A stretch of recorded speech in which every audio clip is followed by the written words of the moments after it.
At the court hearing, my ex-husband laughed when I asked for nothing. No money. No house. No car. Just one signature on a piece of paper he considered trash. He thought he was watching a broken woman accept her defeat. He didn't realize he was signing his own death warrant. That my name is Elena Vance. If you Googled me yesterday, you would have found 3 things. A few grainy photos of me standing slightly behind Julian at charity galas, a wedding announcement from 10 years ago in the society pages, and a recent, speculative article in a tabloid about how the pressure of high society had finally cracked me. To the world, I am a footnote. I am the startup wife. The woman who was pretty enough to marry the visionary CEO of Vanguard Dynamics but not smart enough to keep him. They see a mannequin. A decoration. A woman whose only job was to look good in silk and ensure the champagne was chilled. They are wrong. Before I was Julian's wife, I was a forensic accountant and a systems analyst. My mind does not process emotions in bursts of color, it processes them in grids, spreadsheets, and probability vectors. I do not scream. I do not throw vases. I observe. I calculate. And I wait. Julian fell in love with my efficiency, then grew to resent it, and finally, he forgot it existed. He spent the last 5 years deconstructing me, stripping away my confidence, silencing my voice in meetings, and reducing me to an accessory. He convinced himself that I was helpless without him. He convinced his lawyers I was emotionally fragile. He made the classic mistake of the narcissist. He assumed that because I was silent, I was asleep. He is about to wake up. The fluorescent lights of the Superior Court hummed with a frequency that seemed to vibrate in my teeth. It was a low, electric drone, a sound that usually drives people mad, but today, it centered me. To anyone else, the courtroom was a theater of intimidation. High mahogany walls, the smell of old paper and expensive leather, the suffocating weight of authority. To me, it was just a room where a transaction was about to take place. I sat alone at the plaintiff's table, save for Sarah, my court-appointed attorney. Sarah was a good woman, kind, with frayed cuffs on her blazer and a look of perpetual exhaustion etched into her face. She was terrified of the men sitting across the aisle. She smelled of stale coffee and anxiety. She kept shuffling her papers, her hands trembling slightly, whispering to me that we should manage our expectations. Across the aisle sat Julian. He looked, as always, like a man who had been sculpted rather than born. He was wearing a bespoke navy suit, cut to accentuate the broadness of his shoulders. His hair was perfectly coiffed, a touch of silver at the temples that the magazines called distinguished. He was leaning back in his chair, checking his phone, completely unbothered by the proceedings. Why should he be? He was Julian Vance, the CEO of Vanguard Dynamics, a logistics empire worth billions. He moved goods across the world. He controlled supply chains. He was a god of industry. I was just the glitch he was deleting. Flanking him were 3 lawyers from the firm of Sterling, Black, and Howe. Their combined hourly rate could have funded a small school. The lead counsel, Mr. Sterling, was a large man with a voice like oiled gravel. He was smiling at the judge, a smile that didn't reach his eyes, a predator's smile. All rise, the bailiff intoned. Judge Holloway entered. He was an older man, weary, with the heavy eyelids of someone who had heard every lie a human being could tell. He sat down, adjusted his spectacles, and looked at the file before him with a sigh. Case 4492, B. Vance vs. Vance. We are here to finalize the settlement agreement. The judge looked over his glasses at Julian. Mr. Sterling, I understand your client has prepared a final offer?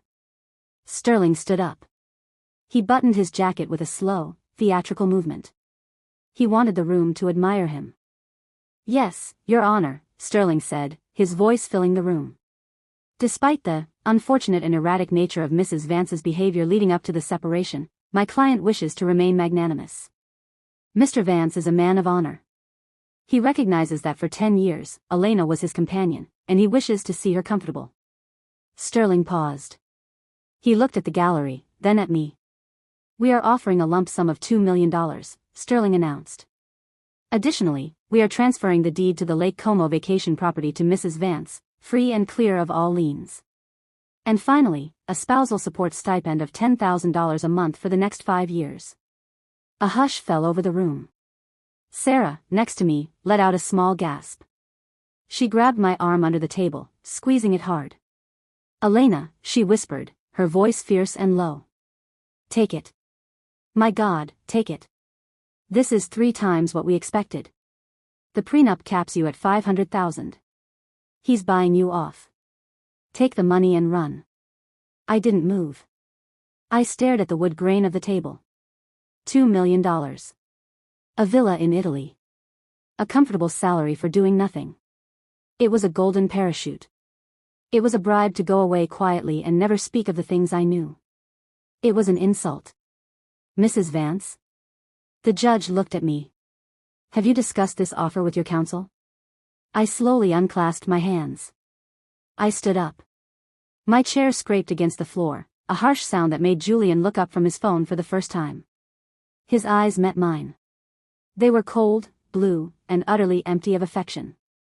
There was only boredom there. And a hint of pity. I have heard the offer, Your Honor, I said.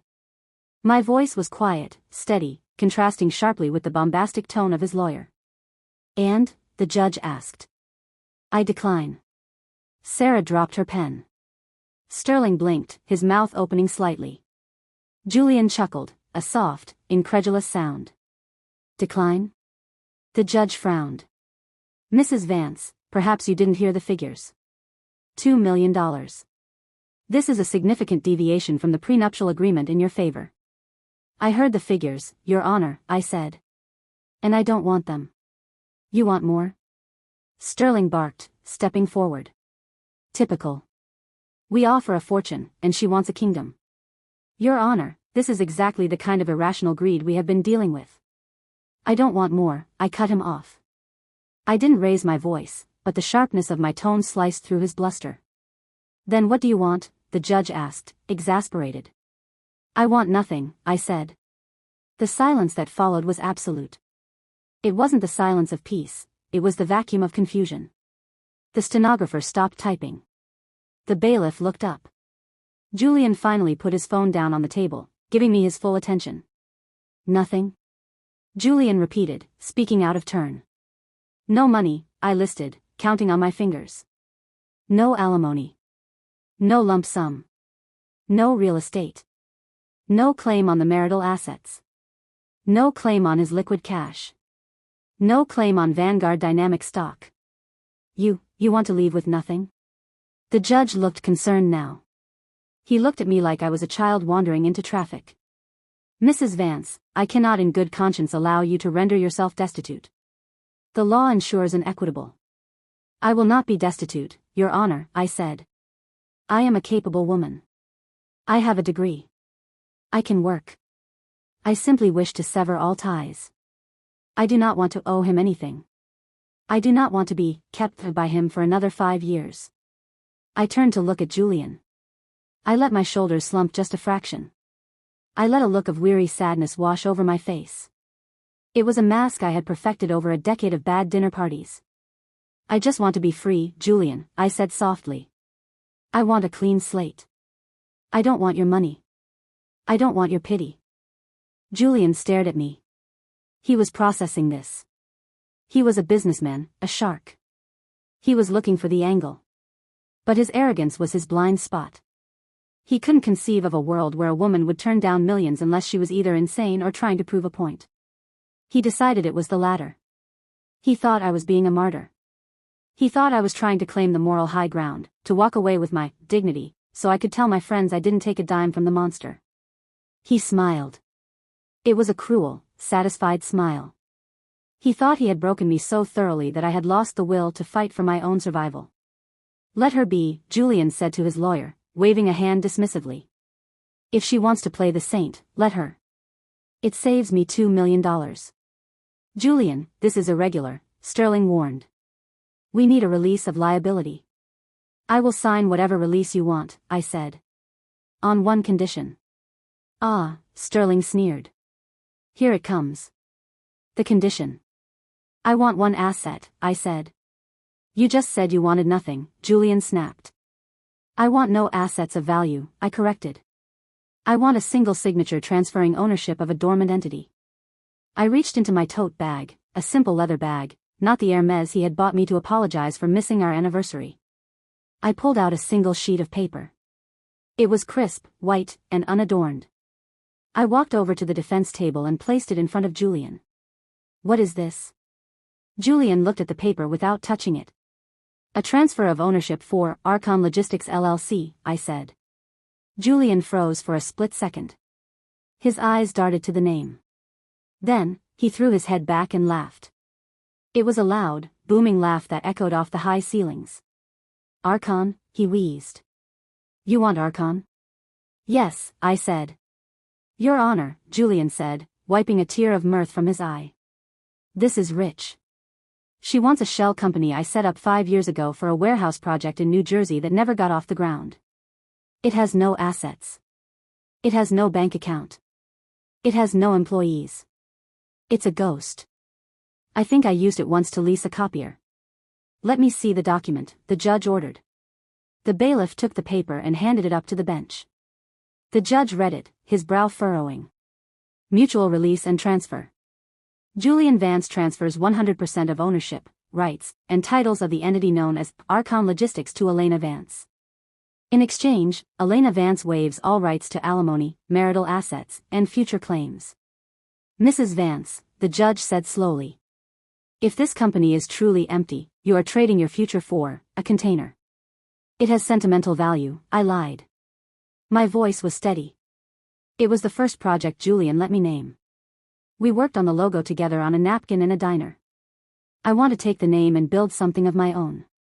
It represents hope. A fresh start.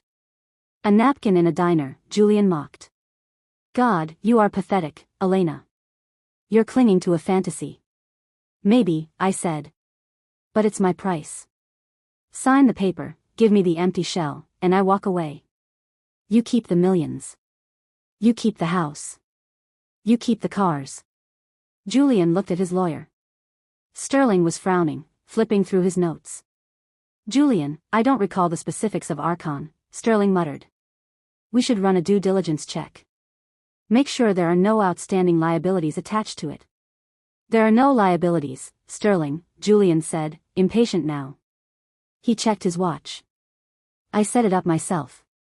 I know what's in it. Dust. If she wants to trade a fortune for a box of dust, let her. It's the deal of the century. But.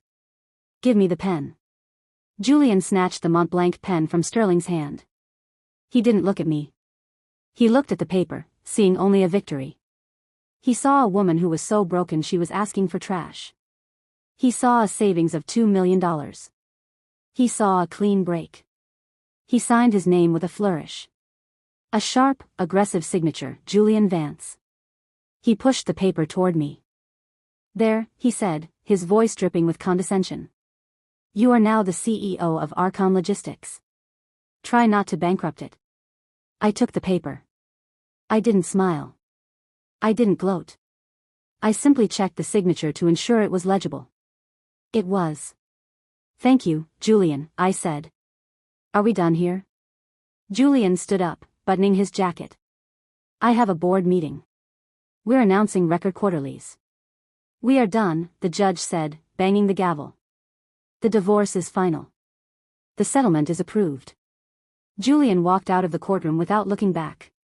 He walked with the swagger of a man who believes he is the protagonist of the universe. He was already on his phone, barking orders at an assistant. He was thinking about his profits. He was thinking about his freedom. He had no idea that he had just signed away the keys to his kingdom. I waited until the heavy oak doors swung shut behind him. I packed my bag slowly. Sarah was looking at me with a mixture of pity and confusion.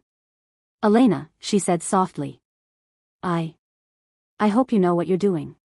You could have been set for life. I am set for life, Sarah, I said. Better than you can imagine. I left the courtroom and walked into the cool, marble corridor. I found a quiet corner and pulled out my phone. I dialed a number I had memorized long ago. It's done, I said when the line connected. He signed. The voice on the other end was rough, my patent attorney, a man named Silas who had been waiting for this call for 6 months. He signed. The transfer is immediate.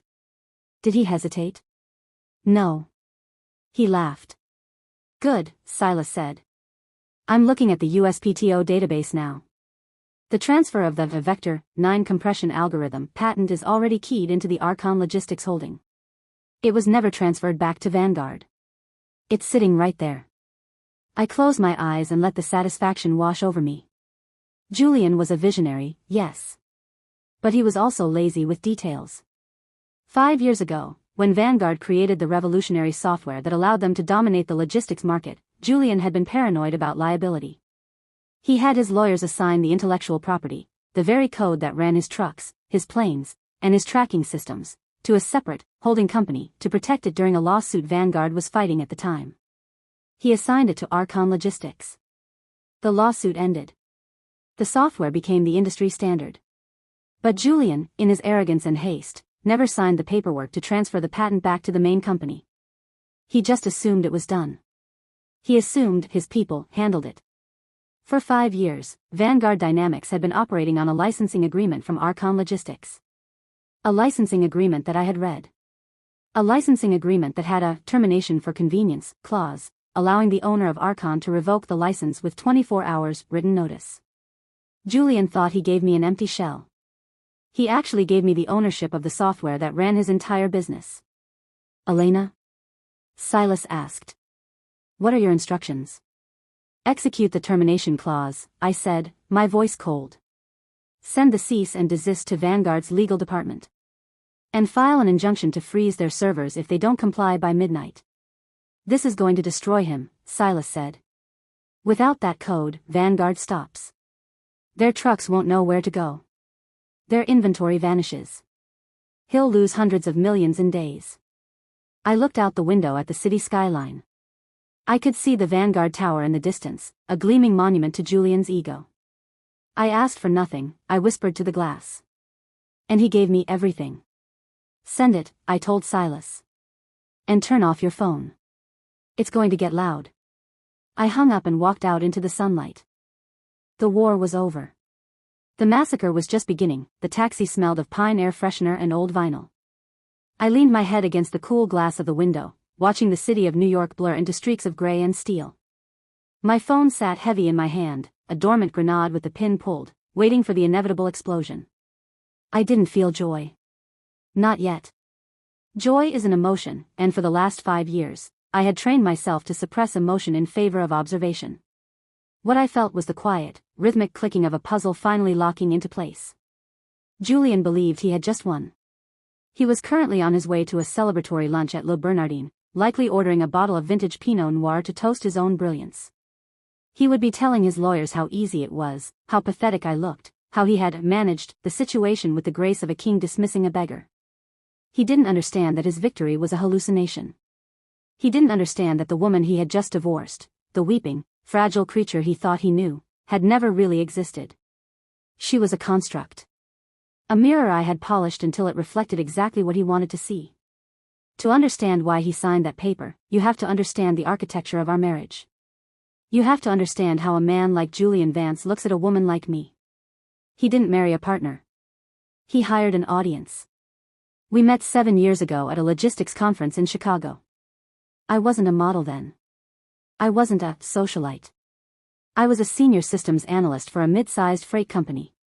I was on stage, presenting a paper on algorithmic efficiency in last-mile delivery. I wore a suit that was too big for me and glasses that slid down my nose. Julian was in the front row. He wasn't looking at my slides. He was looking at me. After the presentation, he cornered me by the coffee cart. He was magnetic, overwhelming, a force of nature wrapped in Italian wool. He told me I was brilliant. He told me I was wasting my potential. He told me he wanted to cultivate me. I fell for it. I was 25, hungry for recognition, and flattered that the titan of industry saw me. But the cultivation didn't involve my career. It started slowly. A comment about my glasses, they hide your eyes, Elena. Contacts would open up your face. A suggestion about my job, why are you working 60 hours a week for pennies? Quit. Consult for me. I need your mind. I quit my job. I moved into his penthouse. And that was the moment the trap snapped shut. He never asked me to consult. Not really. The first time I tried to offer input on a Vanguard project, We were at dinner with his board of directors. They were discussing a bottleneck in the Asian supply chain. I knew the answer. I had studied the port protocols in Shenzhen. Actually, I had said, leaning forward, the issue isn't the shipping lanes, it's the customs integration software. If you patch the API. Julian placed his hand over mine. His palm was warm, dry, and heavy. He squeezed hard. Elena, darling, he said, his voice dropping an octave, a conspiratorial whisper that the whole table could hear. You're so adorable when you try to speak tech. But let's leave the heavy lifting to the boys, shall we? Tell everyone about the flower arrangements you chose for the gala. The table laughed. It was a polite, devastating sound. I froze. I looked at him, waiting for the, just kidding, waiting for him to validate me. But he wasn't looking at me. He was smiling at his board, basking in their approval. He had successfully performed the role of the benevolent alpha male, tolerating the cute interruptions of his trophy. I didn't argue. I didn't pull my hand away. I smiled. I shrank. I talked about flowers. That night, in the car, I tried to bring it up. Julian, I know the Shenzhen protocols. I could have helped. He looked at me with genuine confusion. Elena, don't be sensitive. I was protecting you. You were using the wrong terminology. It was embarrassing. I didn't want you to look foolish. He was protecting me. That was the dynamic. He convinced me that my intelligence was a liability, that my instincts were wrong, that without his guidance, I was socially and professionally inept. He gaslit me into silence. Over the next 3 years, he systematically dismantled my identity. He took away my career, you don't need to work, I provide everything. He took away my financial independence, why do you need a bank account? Just use the black card. I get the statement. He took away my voice. I became Mrs. Vance. I became the woman who stood to his left in photographs. I learned to tilt my head, to smile without showing teeth, to laugh at his jokes even when I had heard them 1,000 times. He thought he had broken me. He thought he had molded me into the perfect, docile wife. He was wrong. I wasn't broken. I was bored. And when an analyst is bored, she starts looking for data anomalies. The anomaly appeared 2 years ago, on a Tuesday. Julian was in Tokyo, closing a deal, which I later learned was code for spending a week in a 5-star hotel with a 22-year-old influencer. I was at home in the Greenwich estate, a mausoleum of marble and glass that felt more like a hotel lobby than a home. I was the only one who touched the mail. Julian refused to look at physical paper, he considered it archaic. His assistant usually filtered everything, but the assistant was out sick that week. The envelope was from the USPTO, the United States Patent and Trademark Office. It was addressed to Archon Logistics LLC, care of Julian Vance. I frowned. I knew Vanguard Dynamics inside and out. I knew every subsidiary, every shell company used for tax avoidance. I had never heard of Archon Logistics. Curiosity is a reflex for me. I opened it. It was a notice of allowance and fee due. Standard bureaucratic paperwork. But the content made my blood run cold. Patent application number 16/550-292. Title, Adaptive Lossless Compression for Real-Time Logistics Data Streams. Assignee, Archon Logistics LLC. I sat down on the cold marble floor of the foyer. I knew this patent. This was the Vector 9 algorithm. It was the holy grail of Vanguard Dynamics. It was the code that allowed Vanguard to track millions of packages in real time with zero latency. It was the secret sauce that made Julian a billionaire. Every press release, every shareholder meeting, Julian boasted about Vanguard's proprietary technology. But according to this piece of paper, Vanguard didn't own it. Archon Logistics owned it. I went to my laptop. I pulled up the state incorporation records. Archon Logistics was a limited liability company formed in Delaware 5 years ago. Sole member, Julian Vance. Purpose, holding company. I pieced it together instantly. It was a classic Julian move. 5 years ago, Vanguard was being sued by a competitor for IP theft. Julian, paranoid and arrogant, had hidden his new invention in a separate, clean shell company to keep it safe from the lawsuit. He intended to license it back to Vanguard, and then, once the lawsuit settled, transfer the patent formally to the main corporation. But the lawsuit dragged on. And Julian got busy. And Julian got lazy. He forgot. He had set up a licensing agreement. I found it in a buried folder on our shared cloud drive, between Archon and Vanguard. It was a standard, auto-renewing contract. Vanguard Dynamics pays Archon Logistics $1 per year for exclusive usage rights. Termination clause: the licensor, Archon, may terminate this agreement for any reason with 24 hours written notice. My heart hammered against my ribs. Julian was sitting on a throne made of dynamite. His entire company, his entire fortune, rested on a piece of software he didn't technically own. He owned the company that owned the software, yes. But the assets were distinct. If he ever lost control of Archon, he lost Vanguard. I sat there for 3 hours. The sun moved across the floor. My first instinct, the instinct of the loving wife I had tried to be, was to call him. Julian, you made a mistake. The paperwork is messy. We need to fix this before the audit. I picked up my phone. I dialed his number. It rang 3 times. Then, it went to voicemail. This is Julian Vance. I am currently reshaping the future of global industry.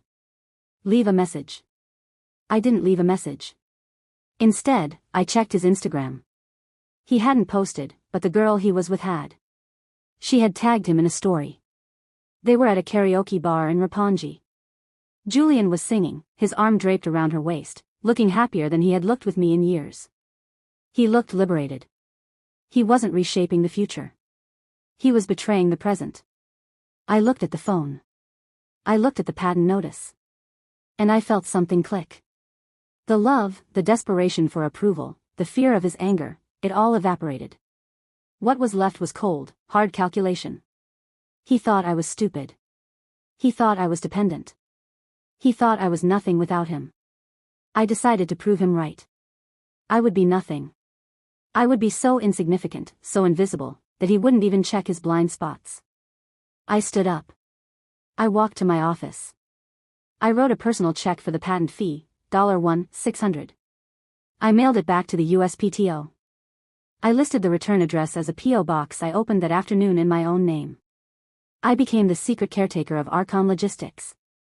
For 2 years, I paid the fees. I filed the annual state franchise tax reports. I kept the entity in good standing. I did it all with the small allowance he gave me for household incidentals. I hid the mail. I deleted the email notifications that came to the shared server. I scrubbed the digital footprint. I waited. The marriage disintegrated. He grew colder, crueler. He started spending more time away. He started mocking me in public more openly. Elena is a bit delicate, he would say to his friends. She doesn't handle stress well. I played the part. I let myself look tired. I let myself cry at dinner when he was rude. I let him believe that I was cracking up. When he finally asked for the divorce, he did it with a sigh of relief. It's just not working, Elena, he said, pouring himself a scotch. I need a partner who can keep up. You're stagnant. I'm going to be generous, though. I don't want a war. I don't want a war either, I had whispered, looking at the floor. Good girl. He thought he was discarding a broken toy. He didn't know the toy was holding the detonator. The hardest part was the settlement negotiation. I had to make him believe that I wanted nothing of value, so that when I asked for the worthless thing, he wouldn't blink. I knew Julian. If I had fought him for the money, he would have fought back out of instinct. He would have scrutinized every asset. He would have had his lawyers turn over every stone. If I had asked for 50% of Vanguard, he would have done a forensic audit of everything he owned. He might have found Archon. He might have remembered. So I had to make him feel safe. I had to trigger his ego. Narcissists are generous when they feel superior. They love to be the bigger person. They love to bestow charity upon the pathetic. By refusing the money, I confused him.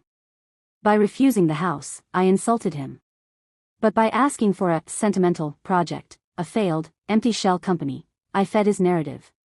She's so emotional, he thought. She wants a keepsake. She wants to play business. She's cute. It confirmed everything he believed about me, that I was sentimental, irrational, and bad at business. Who trades millions for a shell company? A fool. He loves feeling smarter than everyone in the room. I gave him that feeling. I served it to him on a silver platter.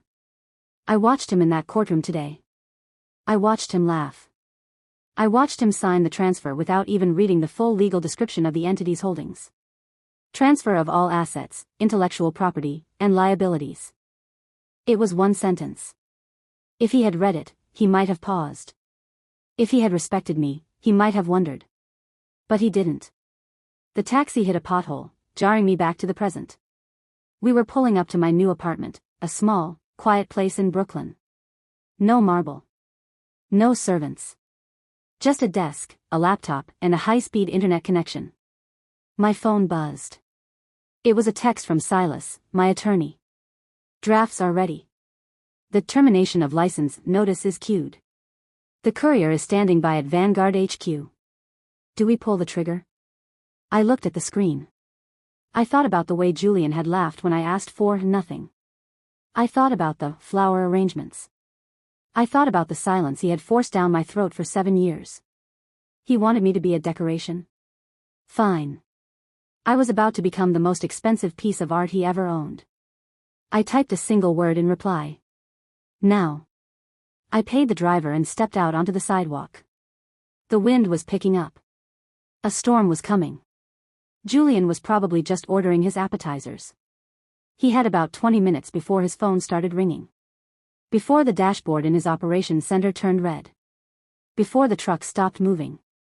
I walked up the steps to my building. I didn't run. I had nowhere to be. The silence was over. It was time to make some noise. The clock on the wall of my rented apartment read 2:15 p.m. In the world of high-frequency logistics, 2:15 p.m. is the golden hour. It is the peak synchronization window between the Asian markets opening and the European markets closing. It is the moment when billions of dollars in inventory are airborne, suspended in the delicate web of the global supply chain. At Vanguard Dynamics, this was the holy time. The hum, as Julian liked to call it. The sound of money moving at the speed of light. I sat at my small kitchen table, a laptop open before me. On the screen, I wasn't looking at a spreadsheet. I was watching the live stock ticker for Vanguard Dynamics, VGD. It was trading at $142.50. An all-time high. I took a sip of water. My pulse was steady. I imagined Julian at that exact moment. He would be in the boardroom on the 40th floor, the one with the panoramic view of Manhattan. He would be standing at the head of the long glass table, surrounded by his sycophants, the board of directors, the VP of operations, the CFO. They were scheduled to announce the Q3 earnings. Julian would be gloating. Not just about the profits, but about the divorce. He would be spinning the narrative, turning his abandonment of his wife into a strategic restructuring. I picked up my phone. I had a single text draft saved. It was addressed to Silas, my patent attorney. Release the hounds. I pressed send.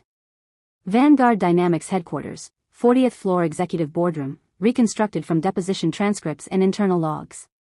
Julian Vance stood before the projected quarterly report, a laser pointer in his hand. He looked like a Roman senator in a Brioni suit. As you can see, Julian said, his voice smooth and commanding, our operating margins have increased by 12%. We have eliminated redundancies. We have streamlined our asset protection strategies. A few board members chuckled. They knew what asset protection meant. It meant getting rid of me. The settlement was finalized this morning, Julian continued, flashing a charming, conspiratorial smile. I'm happy to report that the company remains entirely intact. No stock was liquidated.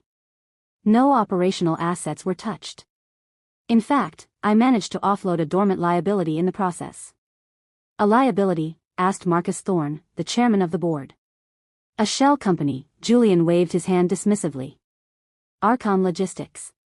An empty filing cabinet I used for the Jersey project years ago. Elena wanted a souvenir. She insisted on taking it. I suppose she wants to pretend she's a businesswoman now. The room erupted in polite, masculine laughter. You gave her a shell company instead of cash, the CFO asked, grinning. Julian, you're diabolical. I gave her what she asked for, Julian said, shrugging modestly. If she wants to run a company with zero assets and zero revenue, that's her prerogative. I'm just glad to have the distraction removed so we can focus on the future. He turned back to the screen. Now, let's look at the projection for the Vector 9 integration. This software is the engine of our dominance. It's what makes us untouchable. He clicked the remote to advance the slide. The slide didn't change. Julian clicked again. Nothing. He frowned, tapping the device against his palm. Technical difficulties, he muttered. Standard competence levels, I see. Suddenly, the large screen behind him flickered. The projection of the profit margins vanished, replaced by a spinning red wheel. Then, the room went dark. Not the lights, the data. The massive wall of monitors that lined the side of the boardroom, the global operations dashboard, blinked once, twice, and then went entirely black. The map of the world, usually dotted with thousands of green lights representing trucks, planes, and ships, simply extinguished. The silence in the room changed texture. It went from attentive to confused. What is this? Julian snapped. Get IT on the line. Why is the dashboard down? The VP of operations, a man named Miller, was already tapping furiously on his tablet. His face had gone pale. I can't access the server, Miller stammered. It's saying authorization revoked. Revoked? Julian scoffed. Don't be an idiot. We own the server. Reboot it. I can't reboot it, sir. The system isn't crashing. It's locking us out. The double doors of the boardroom burst open. It wasn't IT. It was Vanguard's general counsel, a man named Arthur Sterling, the same lawyer who had sat next to Julian in court that morning.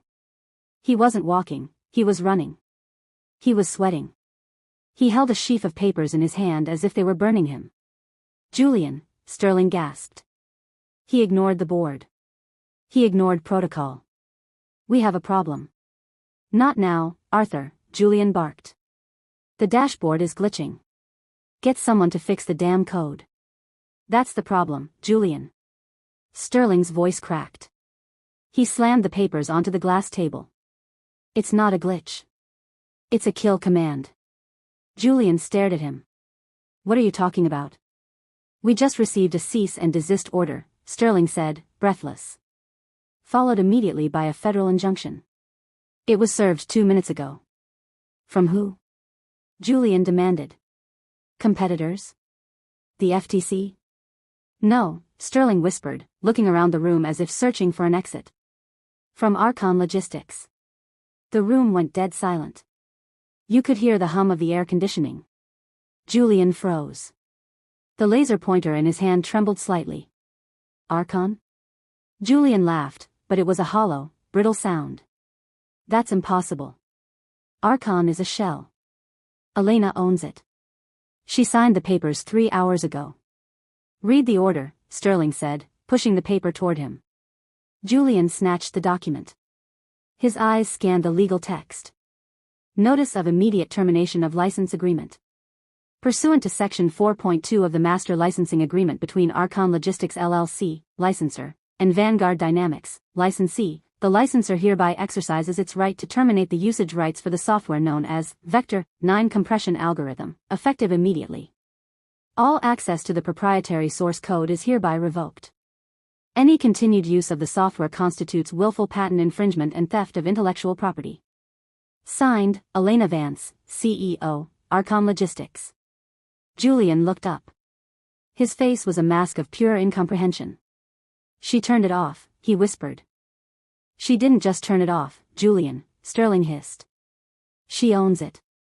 I checked the records while I was running up here. The patent for Vector 9 isn't held by Vanguard. It was assigned to Archon 5 years ago. It was never transferred back. I told you to transfer it back. Julian roared, slamming his fist on the table. No, Sterling shot back, his deference evaporating in the face of disaster. You told me to handle the lawsuit. You fired the associate who managed the IP portfolio. You said paperwork was for little people. Well, the little people just shut down your company. Fix it, Julian snarled. Turn it back on. Override her. We can't, the VP of operations interjected, his voice trembling. The Vector 9 code wraps around the core kernel of our OS. It handles the compression for the GPS data. Without that key, the data is too heavy to transmit. The system detects an invalid license and hard locks. It's a failsafe you insisted on, sir. To prevent piracy. Julian stood there, the irony washing over him like acid. The security measures he had designed to protect his genius were now the bars of his cage. Where is she? Julian asked. His voice was low, dangerous. She's gone, Sterling said. But her lawyer is on line 1. My apartment, 2:30 p.m. My phone rang. It wasn't the wolf. It was Julian. I watched the screen light up. Julian Vance, mobile. I let it ring. I wasn't hiding. I just had nothing to say to him. The contract spoke for me. The silence of his truck spoke for me. The phone stopped ringing. Then it started again immediately. I picked up the landline, a burner number I had given Silas to patch through to the Vanguard conference room. This is Elena Vance, I said. My voice was calm, professional. The voice of a CEO. Elena. Julian's voice burst through the speakerphone. It was distorted, loud, echoing. He was shouting. What the hell do you think you're doing? Hello, Julian, I said. I assume you received the notification. Undo it, he ordered. Right now. I don't know what kind of game you think you're playing, but this is illegal. You are interfering with a public company. I will have you arrested for corporate sabotage. I am not interfering, I corrected him gently. I am managing my assets. Archon Logistics has decided to pivot its strategy. We are no longer licensing our intellectual property to third-party vendors. Especially those with poor payment histories. Payment history? Julian sputtered. I paid you. I gave you $2 million. Wait, no, I offered you $2 million and you. I declined the settlement, Julian, I reminded him. And according to the licensing agreement your lawyers drafted 5 years ago, the fee for using Vector 9 is $1 a year. But the termination clause is absolute. It's a convenience clause. I don't need a reason. I just need to want to do it. Elena, listen to me, Julian said, his voice shifting. He was trying to regain control. He was trying to put the charm back on, but it was cracked. You don't understand what you're doing. The trucks are stopping. We have medical supplies in transit. We have perishable food. If the system is down for more than an hour, the liability is going to be in the millions. You are hurting innocent people. No, Julian, I said. You are. You built a system with a single point of failure. You built a house on land you didn't own. And when I tried to warn you about supply chain fragility years ago, do you remember what you said? Silence on the line. You told me to go arrange the flowers, I said. I could hear his breathing. Short, sharp breaths. What do you want? Julian asked. The fight was leaving him. The reality was setting in. The board was in the room watching him beg his ex-wife for the keys to his own car. You want money? Is that it? You want the $2 million? I'll wire it now. Turn it back on. I don't want $2 million, I said. $5 million, he countered immediately. 10. Name the number, Elena. Stop this madness. I told you in court, I said. I want nothing. Everyone has a price, he screamed. My price was my dignity, I said. You spent it. Now you have nothing left to trade. Elena, please, he said. And there it was. The word he had never used in 7 years. Your license is revoked, Mr. Vance, I said. If your technicians attempt to bypass the encryption, my attorneys will file criminal charges for DMCA violations. I suggest you ground your fleet manually. Elena. I hung up. The aftermath, 3 p.m. I turned back to the laptop. The news had hit the wire. Flash, Vanguard Dynamics suffers catastrophic system outage. Global operations halted. I watched the stock ticker. $142.50. $138. $120. It was a freefall. The algorithms that ruled Wall Street had detected the stoppage. They knew that a logistics company that couldn't move was a dead body. They were dumping the stock. I watched the red line plunge downward. It looked like a scar opening up on the screen. I switched tabs to Twitter. Vanguard was trending. Hashtag Vanguard down was trending. Photos were surfacing of Vanguard trucks pulled over on highways, drivers standing confused by the roadside, staring at tablets that had gone black. In the boardroom, I knew, the panic was turning into cannibalism. The board members would be turning on Julian. They would be asking how he, the genius, the visionary, had managed to lose the ownership of his core technology. They would be asking why he had signed it away to his ex-wife hours ago. Sterling would be trying to save his license. The CFO would be trying to calculate the hourly losses. And Julian? Julian would be sitting in his expensive chair, in his expensive suit, looking at a black screen. He would be realizing that the silence he had imposed on me for so long had finally returned to him. But this time, it was loud. My phone buzzed again. A text from Silas. Vanguard Legal just emailed. They are asking for an emergency meeting. They are offering a temporary licensing deal. $50,000 per hour to turn the servers back on while we negotiate. I typed my reply. Decline. Let them sit in the dark for a night. I want him to sleep on it. I closed my laptop. I walked to the window of my apartment. The sun was setting over the city. Somewhere across the river, in the glass tower, the lights were still on, but nobody was home. I felt a strange sensation in my chest. It wasn't happiness. It was lighter than that. It was the feeling of gravity shifting. For 10 years, I had been orbiting him, held in place by the mass of his ego. Now, the center had collapsed. I was finally standing on my own ground. And tomorrow, when the markets opened, I wouldn't just be the ex-wife. I would be the majority shareholder of his fate. The humiliation was complete. But the extraction? That was just beginning. The sun rose over New York City with a cruel, indifferent brilliance. It was the kind of morning Julian used to love, crisp, clear, the sky a piercing blue that reflected off the glass towers of Manhattan. He used to say that weather like this was capitalist weather. Clear visibility. No obstacles. Today, however, the visibility was too good. There was nowhere to hide.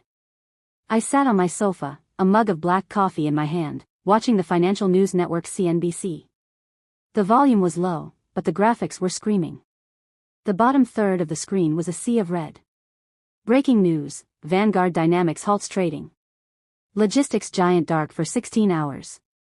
Supply chain crisis imminent. The anchor, a man who usually spoke with the measured calm of a golf commentator, sounded breathless. We are looking at a catastrophic system failure. Vanguard's entire global fleet, over 40,000 trucks, 300 cargo planes, and countless maritime vessels, is effectively paralyzed. The tracking software, the routing algorithms, the inventory management, it's all gone dark. Sources say the company has lost access to its own core operating system. I took a sip of coffee. It was cheap instant coffee. It tasted better than the Nespresso Julian had imported from Italy. My phone, which had been buzzing incessantly since midnight, finally stopped. The battery was dead. I didn't plug it in. I had a burner phone for Silas, and that was the only line of communication that mattered. At 8 a.m., the buzzer to my apartment building rang. I didn't answer it. It rang again. Long, insistent presses. The desperation was audible even through the intercom wiring. I waited 5 minutes. I wanted him to stand on the sidewalk in Brooklyn. I wanted him to feel the wind off the East River. I wanted him to be jostled by people rushing to the subway, people who worked for a living, people whose lives didn't depend on the stock market, people he called the invisible class. Finally, I pressed the button. Come in. When I opened my apartment door, Julian Vance was standing in the hallway. The transformation was clinically fascinating. Less than 24 hours ago, he had sat in a courtroom, a golden god of industry, mocking me for asking for nothing. He had been glowing with health, wealth, and the specific endorphin rush of having discarded a wife he considered a burden. Now, he looked like a man who had been hollowed out. His bespoke suit was rumpled, he had clearly slept in it, or rather, not slept in it. His tie was missing. The top button of his shirt was undone, revealing a flushed, sweaty neck. But it was his eyes that told the story. The arrogant blue ice had melted into a muddy panic. There were dark circles under them, bruises of exhaustion and terror. He didn't say hello. He didn't ask to come in. He just walked past me, into the small, cramped living room, and spun around. "Turn it on," he rasped. His voice was hoarse. "Turn it back on, Elena." I closed the door gently. I locked the deadbolt. The sound was a loud click in the small space. "Good morning, Julian," I said. "Would you like some coffee?" "It's instant." "I don't want your damn coffee," he shouted, the veins in his neck bulging. "Do you have any idea what is happening out there? The stock is down 70% in pre-market trading."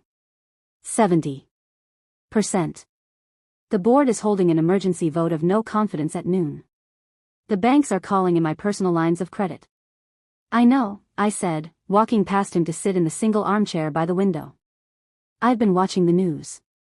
It seems the market reacts poorly to companies that don't own their own technology." He strode toward me, stopping just short of the chair. He towered over me, using his height to intimidate, a tactic that had worked for 7 years. I looked up at him calmly. I didn't flinch. "You tricked me," he hissed. "You committed fraud. You misrepresented the value of Archon Logistics." "I did no such thing," I replied. "I told the judge exactly what I wanted, a dormant entity with no employees and no revenue. I told you it had sentimental value. And it does. I have a very sentimental attachment to the concept of ownership. It's theft. That patent belongs to Vanguard." "Legally, it does not," I said. "I have the transfer documents, signed by you. I have the patent registration, in Archon's name. And I have the licensing agreement, drafted by your own legal team, which explicitly states that the licensor, me, can terminate the agreement at any time. You signed the kill switch, Julian." I just pressed it. He stared at me, his chest heaving. He ran a hand through his hair, destroying the perfect coif. He looked around the apartment, the peeling paint on the radiator, the IKEA bookshelf, the lack of luxury. "Why?" he asked. The anger was cracking, revealing the confusion underneath.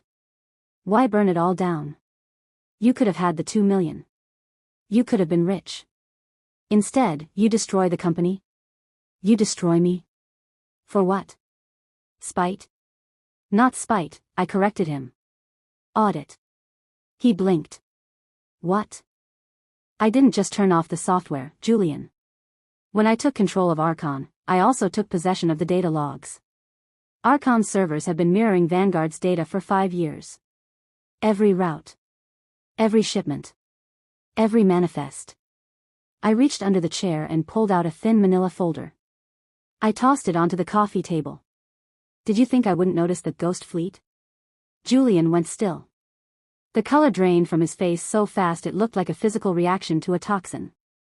"I don't know what you're talking about," he whispered. "The Sector 4 trucks," I said, my voice monotonous, reciting data. "The ones that don't appear on the public tracking dashboard. The ones that run off-book routes from the port of Newark to unmarked warehouses in Pennsylvania. The ones carrying high-value electronics that are never declared to customs." He sank onto the sofa. His legs gave out. "It's not what you think," he stammered. It's creative logistics. It's tax optimization. It's smuggling, Julian," I said. "And it's fraud. You've been using the Vector 9 algorithm to hide the weight discrepancies in the manifests. You've been cooking the books using the very software you forgot you didn't own." The silence stretched between us. The noise of the city outside seemed to fade away. "You're going to blackmail me," he said dully. "That's what this is. You want more than 2 million. Fine. You win. How much? 10 million? 20?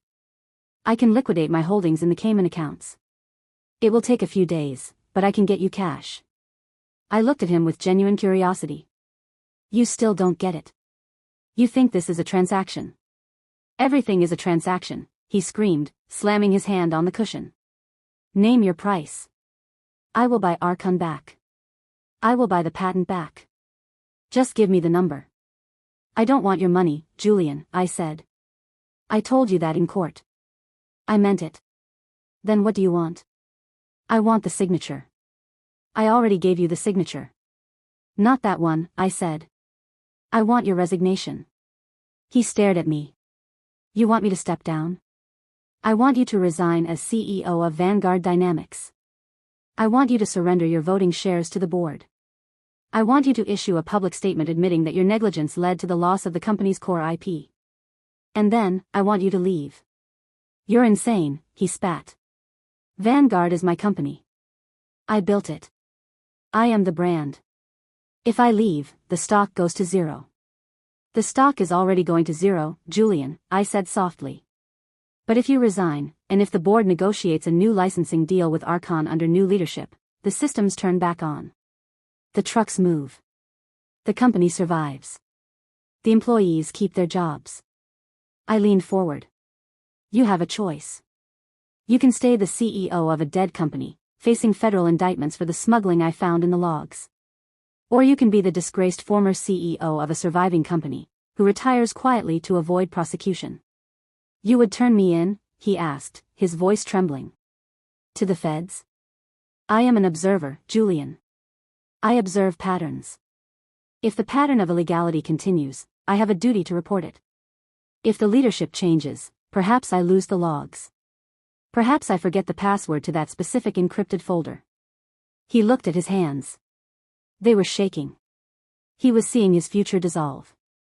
The magazine covers, the galas, the deference of waiters, the power. It was all smoke. I can't, he whispered. It's my life. It was your life, I said. Now, it's just a liability. My burner phone rang. It was Silas. I put it on speaker. Elena, Silas's voice filled the room. The SEC just halted trading on Vanguard. The banks have issued a margin call on Julian's personal holdings. They are seizing the Greenwich estate and the jet. And the board just called me. They want to know if Archon is willing to license the software if Mr. Vance is removed. I looked at Julian. He heard every word. The margin call was the final nail. He had borrowed millions against his stock to fund his lifestyle. With the stock tanking, the banks were coming for everything. Tell the board I am open to a conversation, I said to the phone. But only if the leadership issue is resolved by noon. Understood, Silas said. I'll let them know. I hung up. Julian looked up at me. There were tears in his eyes. Not tears of sorrow, but tears of frustration. The tears of a child who has been told playtime is over. You planned this, he said. For how long? Since the day you told me to arrange the flowers, I lied. It had been shorter than that, but I wanted him to feel the weight of the years. I wanted him to wonder how many times, while he was sleeping, I was awake, watching, calculating, sharpening the knife. I underestimated you, he admitted. It was the only honest thing he had said in 10 years. Yes, I said. You did. He stood up slowly. He looked like an old man. He reached into his jacket pocket and pulled out a fountain pen, the same Mont Blanc he had used to sign the divorce papers. Do you have paper? He asked. I pointed to the coffee table. I had a notepad ready. He sat down on the edge of the sofa. He wrote for a minute. His hand dragged across the page. When he was finished, he ripped the sheet off and handed it to me. To the board of directors of Vanguard Dynamics, effective immediately, I, Julian Vance, resign as Chief Executive Officer. I read it. It was sufficient. Send it to the board, I said. And the press. And the software, he asked, his voice broken. Once the announcement is public, I said. The system will reboot. He nodded. He didn't look at me again. He walked to the door. He paused with his hand on the knob. What are you going to do now? He asked to the doorframe. You have a worthless shell company and a licensing fee. You're still nobody. I'm the nobody who owns you, I said. He opened the door and walked out. I waited until I heard the elevator ding. Then, I went to the window. I watched him exit the building. He walked onto the street, and for the first time in his life, no black car was waiting for him. He stood on the curb, looking left and right, lost in the middle of Brooklyn. He raised his hand to hail a taxi. 3 passed him by. I watched him. The delayed shock the prompt had asked for finally hit me. My hand started to shake. Not from fear, but from the adrenaline leaving my system. I had done it. I had dismantled a titan with a piece of paper and patience. But the work wasn't quite done. I picked up the manila folder from the table, the Ghost Fleet logs. Julian thought that resigning was the end of the deal. He thought that by giving up the company, he was buying my silence regarding the smuggling.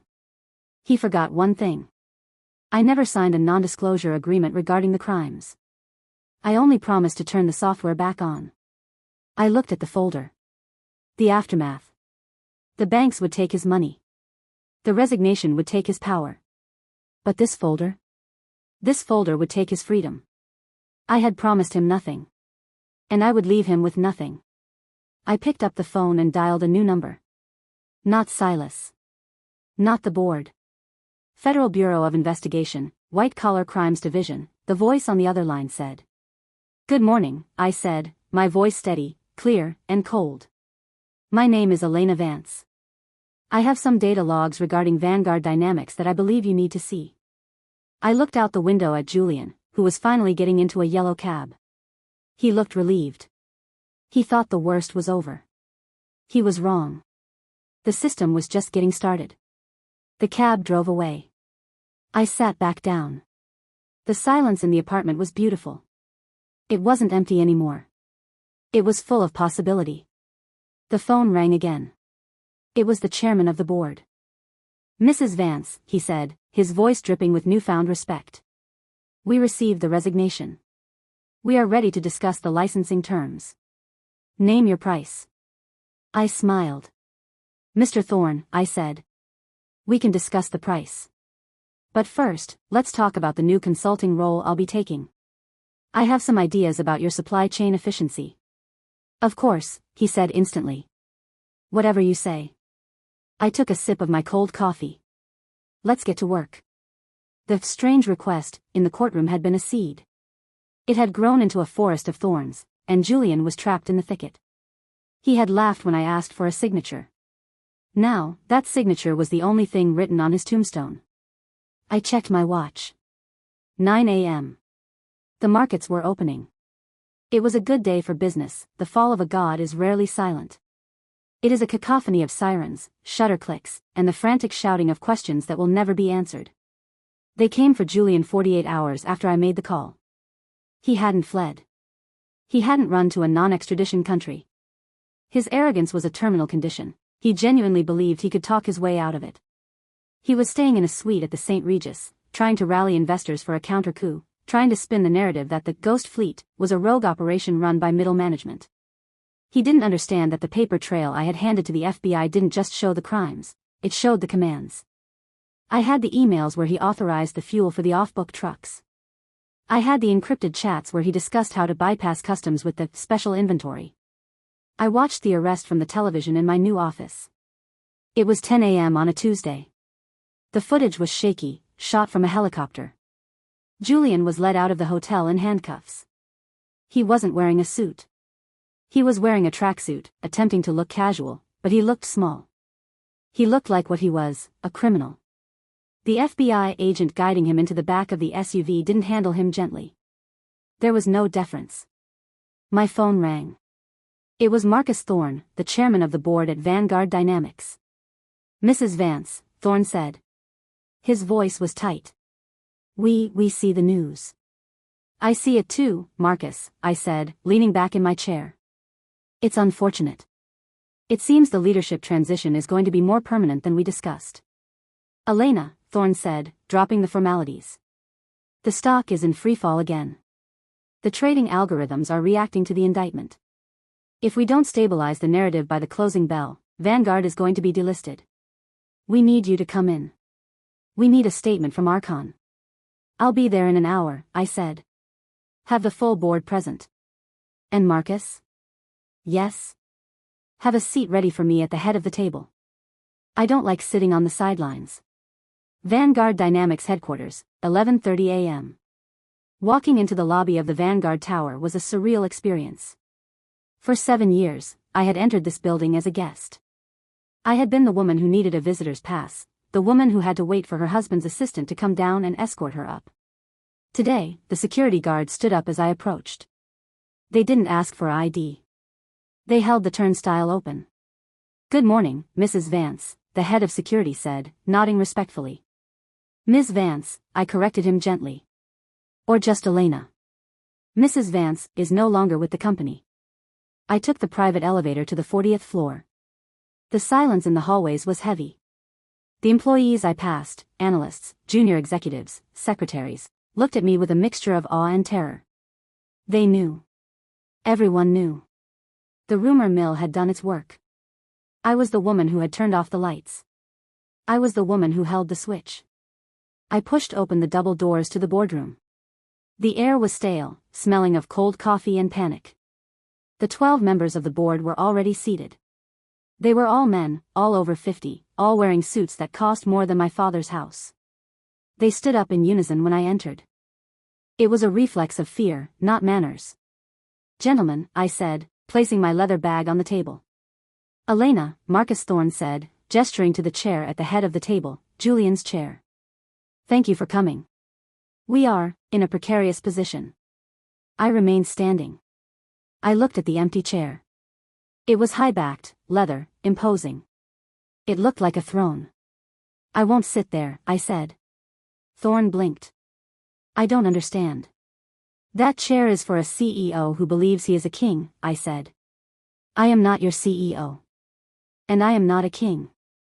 I am your systems analyst." I pulled out a standard task chair from the side of the room and placed it at the head of the table. I sat down.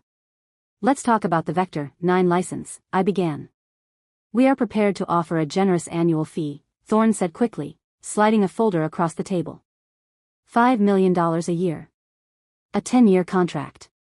In exchange, Archon guarantees 99.9% uptime and grants Vanguard exclusivity.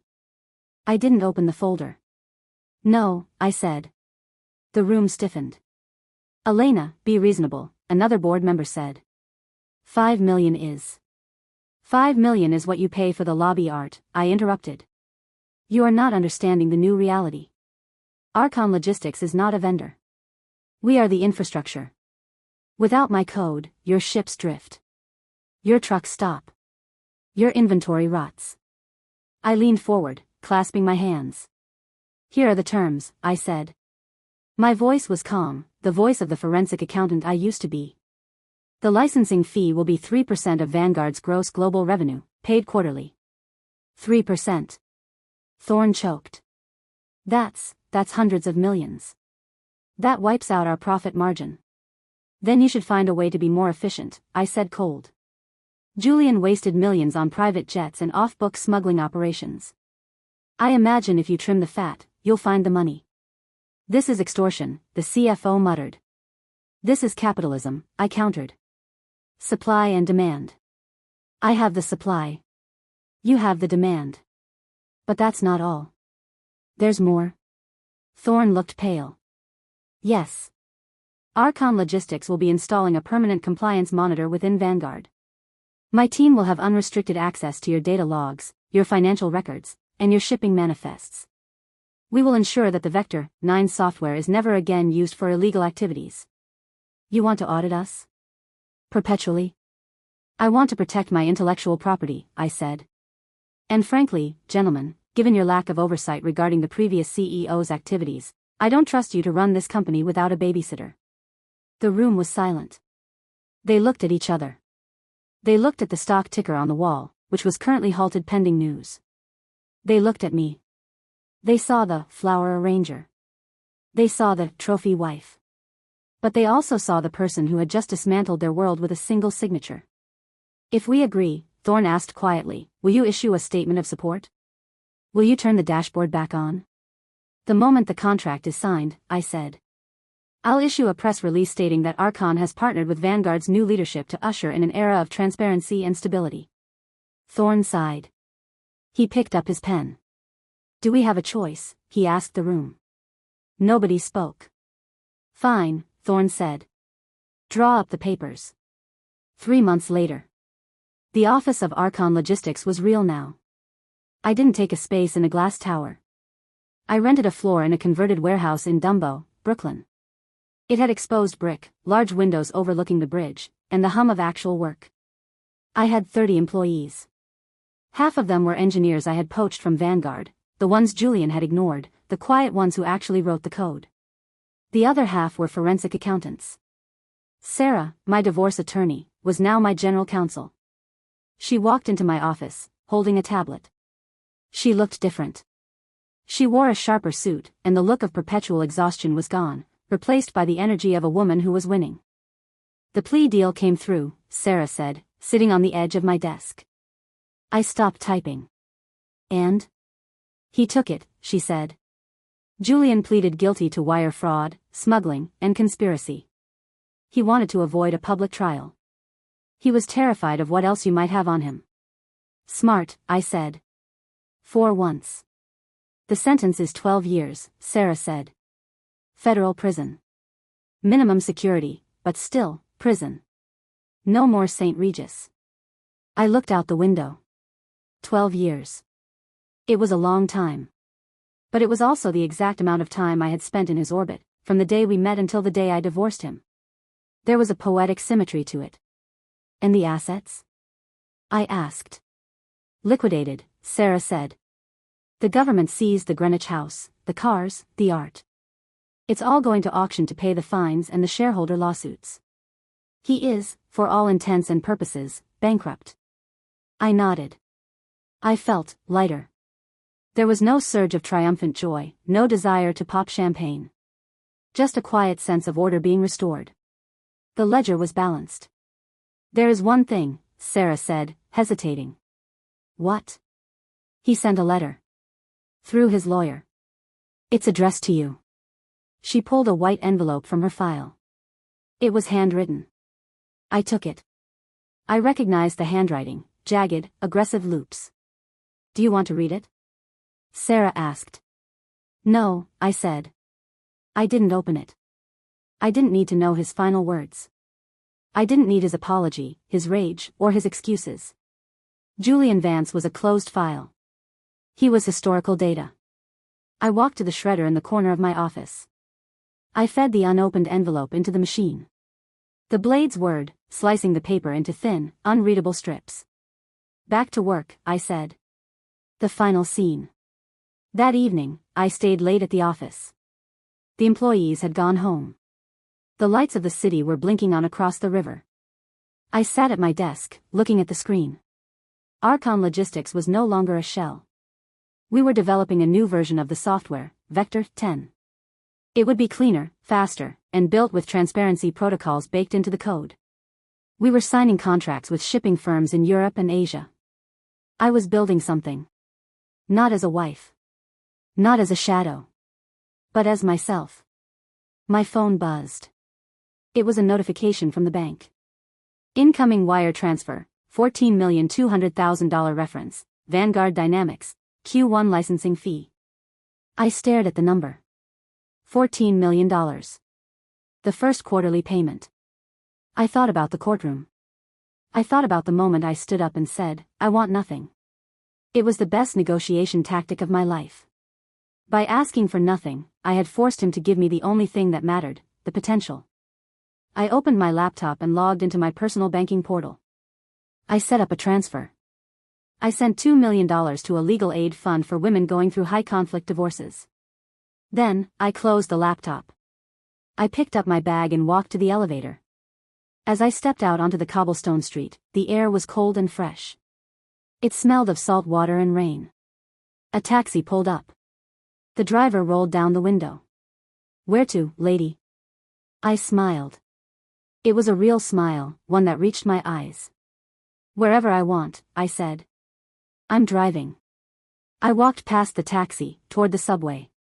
I didn't need the luxury. I liked the noise. I liked the crowd.